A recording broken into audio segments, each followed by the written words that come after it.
Good morning, ladies and gentlemen. Welcome to join my presentation. French female harpsichordist-composer Elisabeth-Claude Jacquet de La Guerre's artistic achievements and unique musical language have fascinated much scholars' attention in recent decades. Her name and works have emerged in an increase of publications along with recordings and live performances. Thanks to the efforts of a feminist musicology, most of the genres within La Guerre's works have been examined in detail, from those solo instrumental genres to the large-scale vocal compositions, such as the 1694 opera and cantatas.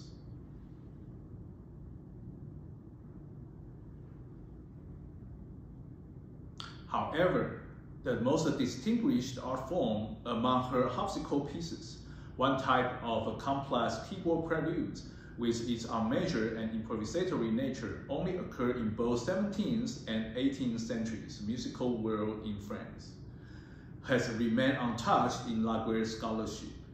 If one does not ever overlook the fact that she was one of the best harpsichordists at her time, what evidence can be more convincing than examining a genre like unmeasured preludes to demonstrate her musical talents?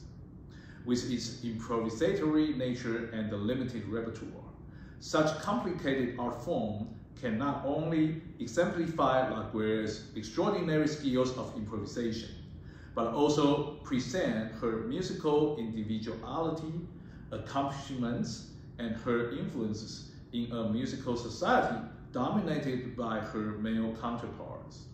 Thus, the purpose of this study explores La Guerre's musical achievements through her own unmeasured preludes. The following presentation will show the development of the unmeasured preludes to have a better understanding on this intricate genre, and survey La Guerre's own unmeasured preludes in comparison with other male contemporaries.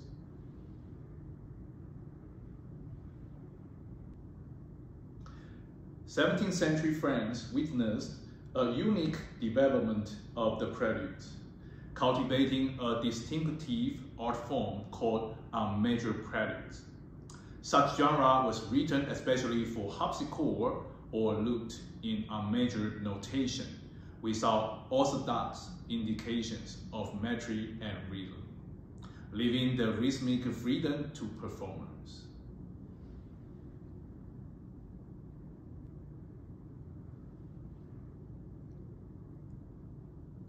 According to existing music, the tradition of French unmeasured preludes for harpsichord emerged around 1650s, and French Baroque composer Louis Couperin is generally regarded as the first composer to invest the genre with substance and grandeur.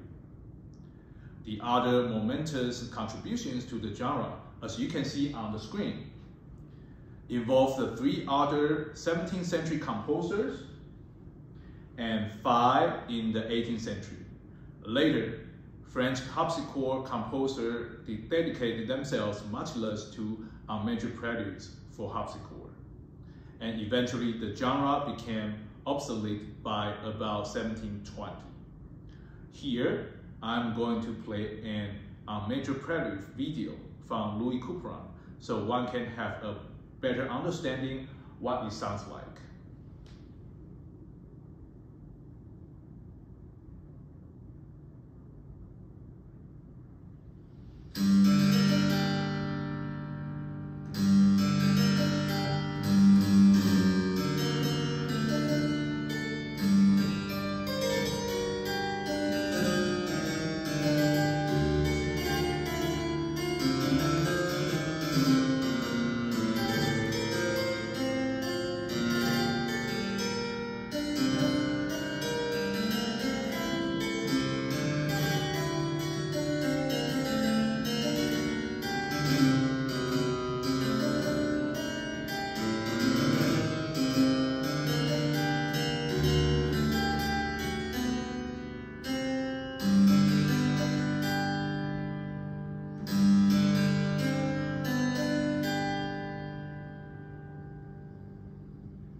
although La Guerre was not the inventor and the first to publish the genre. The publication of her major preludes in 1687 conveys much more social, cultural, and even sexual significance on such characteristic genre. First, the fact that only 4 French composers, regardless of their gender, had their own harpsichord pieces published during both 17th and 18th centuries exhibits that publishing harpsichord music was still unusual in French musical society, even under the glory of Louis XIV. Second, at the age of only 22 years old, younger than any French harpsichord master's age while they published their major preludes, La Guerre became the second composer who published major preludes with other dance forms as her first publication in France. From the dedication of her 1687 publication, which speaks to her gratitude of the patronage and admiration of the Sun King, La Guerre wrote, quote, "A sort of peace that no one of my sex has yet attempted," end quote. It is such gender self-awareness for La Guerre to achieve her accomplishments with the king's patronage and endorsement as follows. She was the only female among only 3 17th century French composers who composed and published their own major preludes. The youngest composer among only 4 French composers known to publish a collection of harpsichord suites during the 17th century, and the only female French author to have her own major preludes and harpsichord music published in both the 17th and 18th centuries. In other words, La Guerre's major preludes set a tone for the achievement of her first collection of harpsichord suites. The accomplishment of her first publication reinforced La Guerre's determination to continue composing and publishing, leading towards her successful musical career, especially as a woman composer at the time.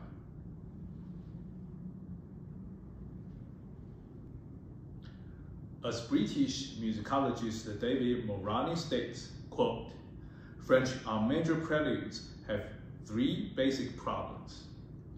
First, they are French. Second, they are unmeasured. Third, they are preludes," end quote. Even so, La Guerre's 1687 book 1 of harpsichord suites have been rediscovered for its 30 years since 1986. The 4 major preludes of La Guerre within the collection seem to hardly attract scholars' attention.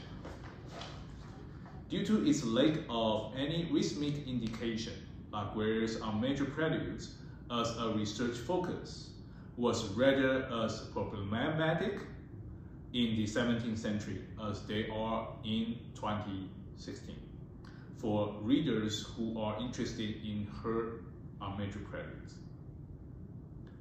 The manners of notating French major preludes for harpsichord can be divided into 2 main categories.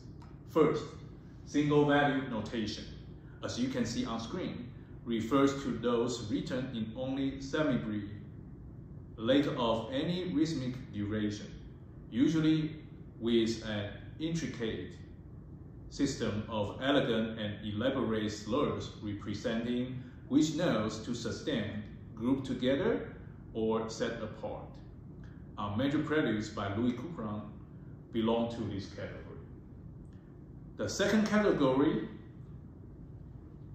includes multiple value notation, refers to those engaged with the various note value where the durations of some notes may be indicated by slurs which show how far a given note is to be sustained through those that follow.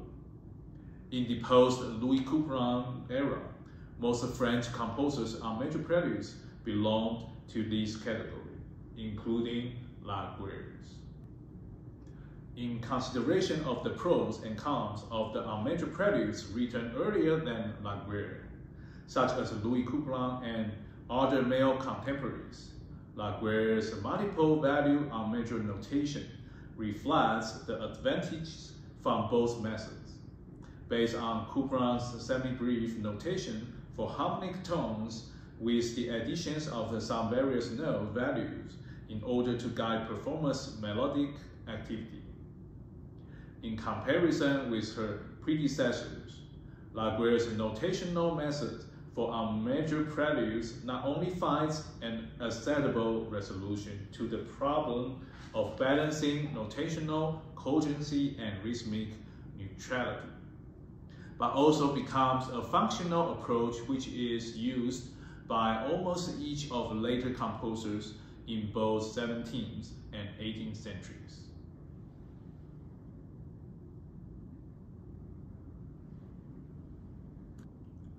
Through an examination of most existing major preludes, all consists of three music elements as follows: drum-bass components, melismatic passages, and broken chords. Based on these common traits of major preludes, La Guerre's distinguished themselves from those by male composers through her combination of major fragments with measured section in all four her major preludes, except for number 3 in A minor. Among all French composers who composed major preludes, only Louis Couperin and La Guerre achieved such uniqueness, which not only treats the genre no longer as a customary introduction to the setting key for the whole harpsichord suite, but also a true prelude, which introduces the measured dance from section to anticipate the following dance movement. Let's now hear a bit from Elisabeth de La Guerre's number 3 A minor major prelude, and one can have a better understanding on her style.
Among four of Louis Couperin's major preludes, which embrace the major sections, such as his suites, number 1, number 3, number 6, and number 12. Both major and major parts are manipulated more like an independent piece, respectively in terms of its length. Besides his number 12 in F major prelude, the other three are lengthy, due to their musical structure. An opening major part leads to a major section with the return of a major part, sounding like a grouping of a prelude and its following fugue within J.S. Bach's well-tempered clavier with the repetition of the prelude. Unlike Louis Couperin's method for extending the length of his major preludes to exhibit performer's musical intelligence on keyboard, La Guerre accomplishes such aim in 3 of her all 4 much shorter major preludes, i.e. number 1, number 2, and number 4, through her refinement for balancing the portion of both unmeasured and measured sections. La Guerre's compositional aptitude and her musical genius are self-evident because her pieces express the performer's virtuosity with much shorter pieces and fewer notes. Both short, unmeasured, and major parts, for example, are well designed in her unmeasured preludes number 1 and number 2. The introductory slow and unmeasured sections gradually accelerate to the major part with a coda of the return of the slow unmeasured style. Such refined structure represents for her extraordinary manipulation of the timing, tempo, and portion of a piece. Moreover, her handling of a richer vertical harmonic resonances within the major sections contrasts with those harmonies addressed by horizontal broken chords in the unmeasured section. Such juxtaposition and contrast within her unmeasured preludes present her distinctiveness and individuality among the male-dominated world of the genre.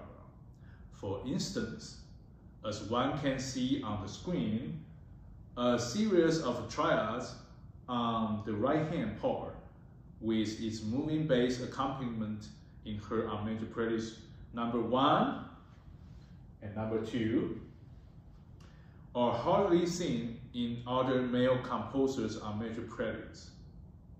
Let's listen to what it sounds like.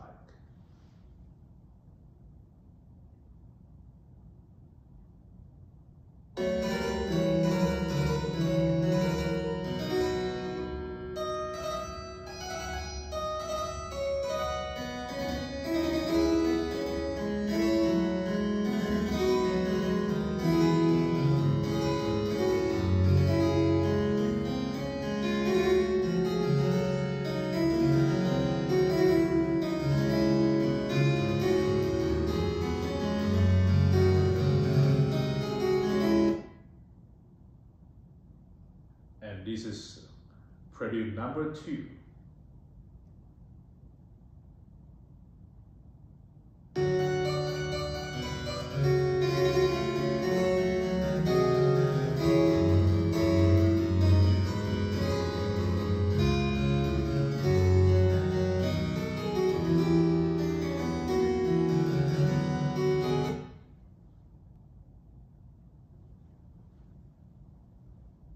In addition, La Guerre's enhancement of highly contrapuntal technique within the measured part, like those double stop thirds, sixths, and tenths passages in her both unmeasured preludes, number 1 and number 4, titles Toccate in F major, as one can see on screen, number 1 and number 4, display her compositional excellence as well as her performance virtuosity.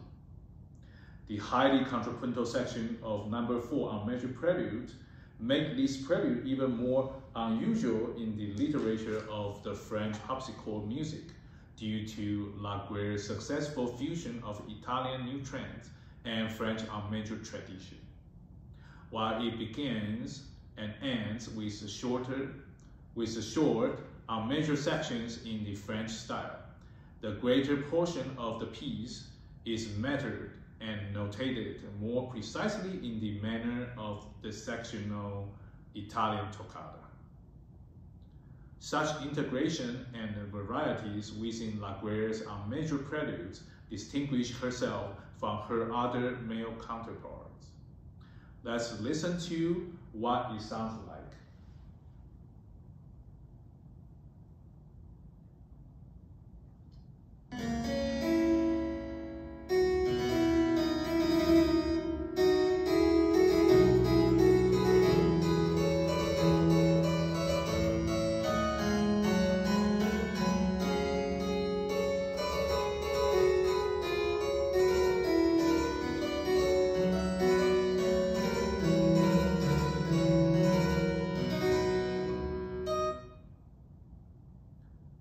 This is number 4 prelude.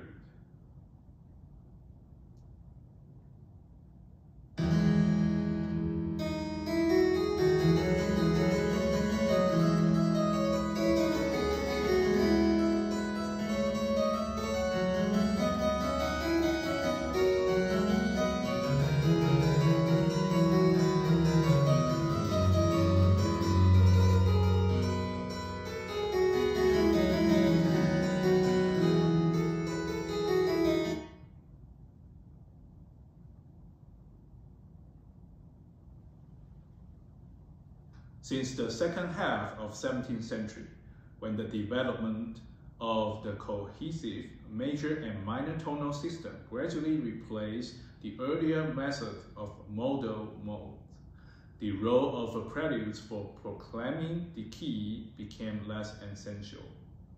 Most French major preludes for harpsichord are still treated by French Baroque composers as customary preface to their harpsichord suites, as well as a tool for pedagogical purpose.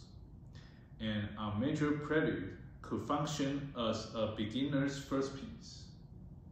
La Guerre's 4 major preludes, in terms of aforementioned discussion in this study, refined the functions and meaning of major preludes more than a preparation for playing the pieces in a certain key.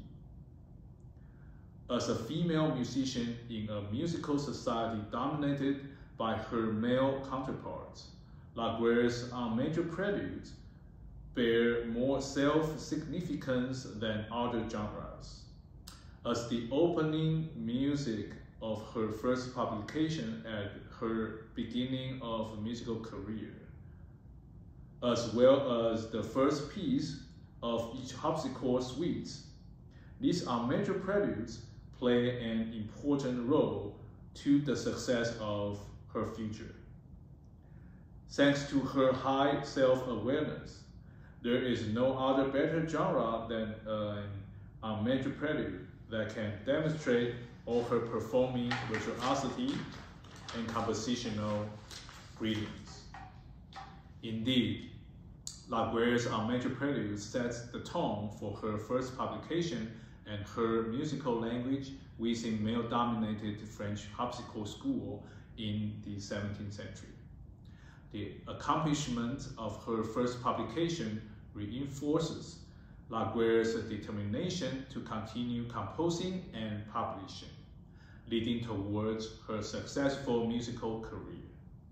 With the distinctiveness of her major preludes and the success of the first publication, Elisabeth-Claude Jacquet de La Guerre dared continuing to compose, to publish, and to perform her own pieces in recitals at home, for which she was keeping doing till her death.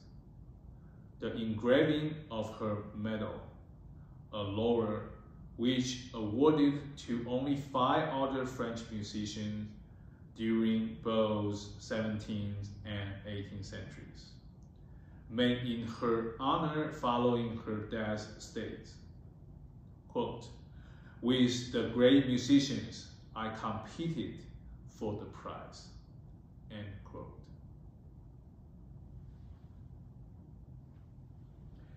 Thank you very much for watching my presentation. I wish you all have a great day.